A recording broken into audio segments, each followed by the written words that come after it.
رسول اللہ صلی اللہ علیہ وسلم کے شام سے واپس آنے کے بعد حضرت خدیجہ رضی اللہ تعالی عنہا مکمل طور پر شادی کے لیے رضامند تھیں، لیکن مسئلہ یہ تھا کہ کیسے حضور اکرم صلی اللہ علیہ وسلم تک پیغام نکاح پہنچایا جائے، کیونکہ عرب کے رواج کے مطابق پیغام نکاح مرد دیتے تھے، نہ کہ عورتیں۔ آخر کار جناب خدیجہ رضی اللہ تعالی عنہا نے اپنی سہیلی نفیسہ بنت منیہ کو اپنے گھر بلایا اور اس سے درخواست کی کہ حضرت محمد صلی اللہ علیہ وسلم کی خدمت میں جا کر حضرت صلی اللہ علیہ وسلم سے رشتہ ازدواج قائم کرنے کے ان کے ارادہ کو بیان کرنے کے ضمن میں جس طرح بھی ممکن ہو سکے حضرت صلی اللہ علیہ وسلم کے نظریہ کو حاصل کرے۔ نفیسہ نے حضرت محمد صلی اللہ علیہ وسلم سے اس وقت ملاقات کی جب آپ کعبہ کا طواف بجا لانے کے بعد لوٹ رہے تھے۔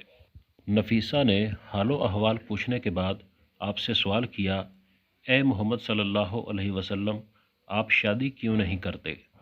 حضرت صلی اللہ علیہ وسلم نے جواب میں فرمایا، خالی ہاتھ شادی نہیں کی جا سکتی ہے۔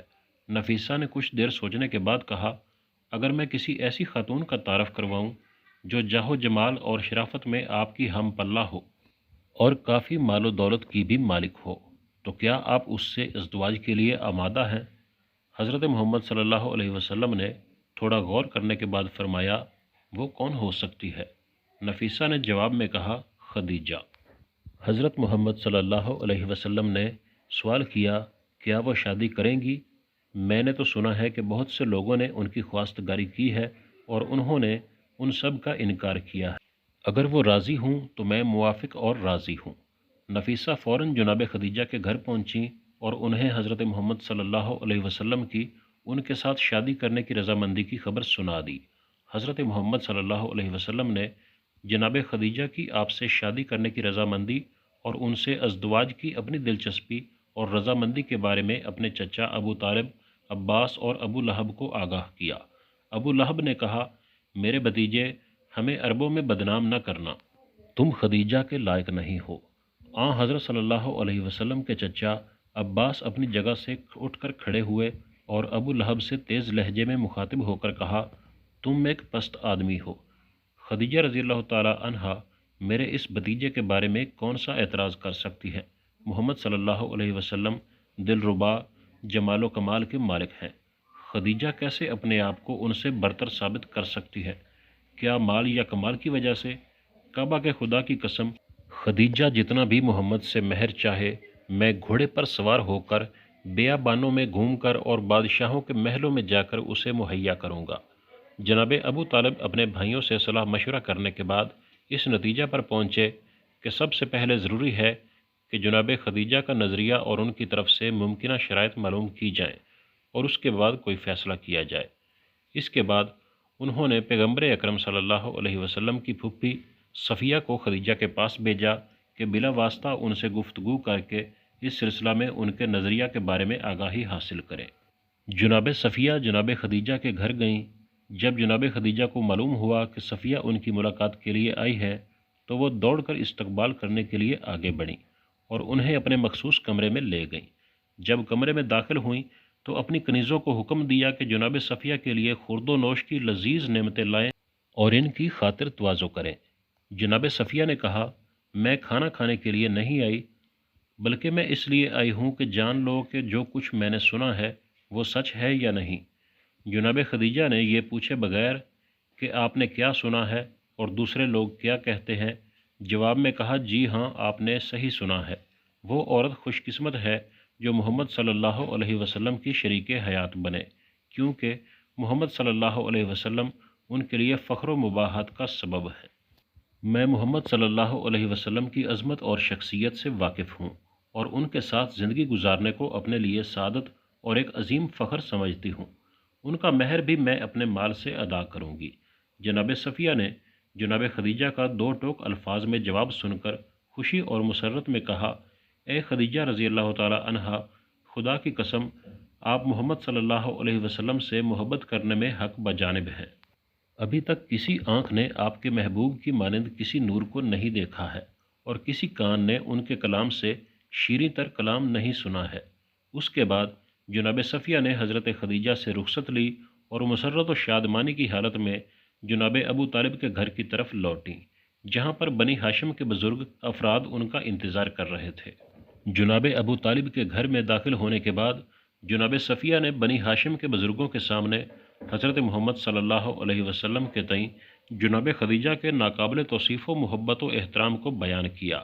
ابو لہب کے علاوہ بنی ہاشم کے تمام افراد یہ سن کر خوش ہوئے، کیونکہ ابو لہب ہمیشہ حضرت محمد صلی اللہ علیہ وسلم سے حسد رکھتا تھا۔ اس کے بعد حضرت صلی اللہ علیہ وسلم کے چچا اور بنی ہاشم کے بزرگوں نے باضابطہ طور پر حضرت خدیجہ کے پاس خواستگاری کے لیے جانے کا فیصلہ کیا۔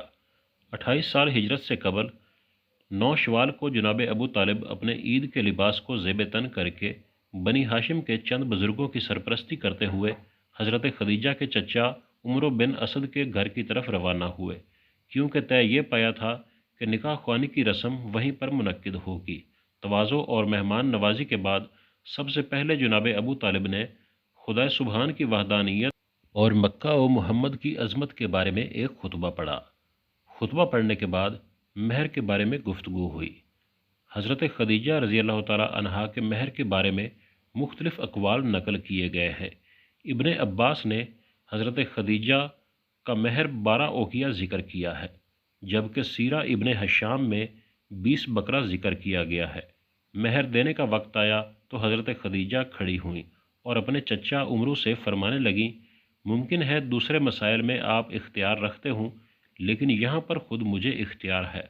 اس کے بعد کہا، اے محمد صلی اللہ علیہ وسلم، میں نے اپنے آپ کو آپ کی بیوی قرار دیا اور مہر بھی میں نے اپنے ہی ذمہ لے لیا ہے۔ جناب ابو طالب نے حضرات سے مخاطب ہو کر کہا، گواہ رہنا کہ خدیجہ نے محمد کو اپنے شوہر کے عنوان سے قبول کیا اور مہر بھی اپنے ہی ذمے لے لیا ہے۔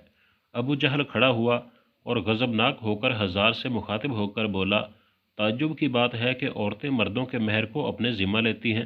اس پر جناب ابو طالب غضبناک ہو گئے اور کھڑے ہو کر کہا، جی ہاں، اگر کوئی مرد میرے بھتیجے کی مانند ہو تو عورتیں سب سے گراں قیمت مہر کو بھی اپنے ذمہ لے لیتی ہیں، اور تم جیسے ہوں تو گراں قیمت مہر لیے بغیر ان سے ازدواج کے لیے آمادہ نہیں ہوتی۔ مہر معین ہونے کے بعد عقد و نکاح کے مراسم منعقد ہوئے اور جناب خدیجہ اس تاریخ کے بعد قانونی طور پر حضرت محمد صلی اللہ علیہ وسلم کی شریک حیات بن گئیں۔ ناظرین گرامی، یاد رہے کہ آپ صلی اللہ علیہ وسلم ملت ابراہیمی پر قائم تھے اور حضرت خدیجہ رضی اللہ تعالی عنہا کی راستی اور طہارت بھی مسلم تھی۔ نیز ورقہ بن نوفل کی تعلیمات کی روشنی میں وہ آپ صلی اللہ علیہ وسلم کو نبی آخر الزماں ہی سمجھ کر نکاح کر رہی تھیں، اس لیے یہ نکاح دین حنیف یعنی ملت ابراہیمی پر منعقد ہوا تھا۔ عقد کی تقریب ختم ہونے کے بعد تمام مہمان اٹھ کر اپنے گھروں کو چلے گئے۔ رسول اللہ بھی اپنے چچا ابو طالب کے ساتھ گھر جانے کے لیے کھڑے ہوئے۔ جناب خدیجہ چونکہ جانتی تھیں کہ حضرت محمد صلی اللہ علیہ وسلم کا اپنا کوئی گھر نہیں ہے، اس لیے حضرت صلی اللہ علیہ وسلم کی طرف مخاطب ہو کر کہا، اپنے گھر کی طرف آئیے کہ میرا گھر آپ کا گھر ہے اور میں بھی آپ کی کنیز ہوں۔ اس کے بعد حضرت صلی اللہ علیہ وسلم سے مخاطب ہو کر کہا کہ اے محمد صلی اللہ علیہ وسلم، اپنے چچا ابو طالب سے کہہ دیجئے کہ 10 اونٹ نہر کریں اور لوگوں کو دعوت کر کے کھانا کھلائیں۔ جناب ابو طالب نے 10 اونٹ نہر کیے اور مکہ کے لوگوں کو کھانا کھلایا۔ اس طرح اس ولیمہ کے ذریعے حضرت محمد صلی اللہ علیہ وسلم کی عقد و شادی کی تقریب اختتام کو پہنچی۔ ناظرین، ویڈیو اچھی لگی ہو تو لائک کر دیں اور چینل کو سبسکرائب کر کے ہمارے ممبر بن جائیں تاکہ فیوچر میں آنے والی تمام ویڈیوز کا نوٹیفیکیشن بھی آپ کو ملتا رہے۔ ملتے ہیں اگلی ویڈیو میں، تب تک کے لیے اللہ حافظ۔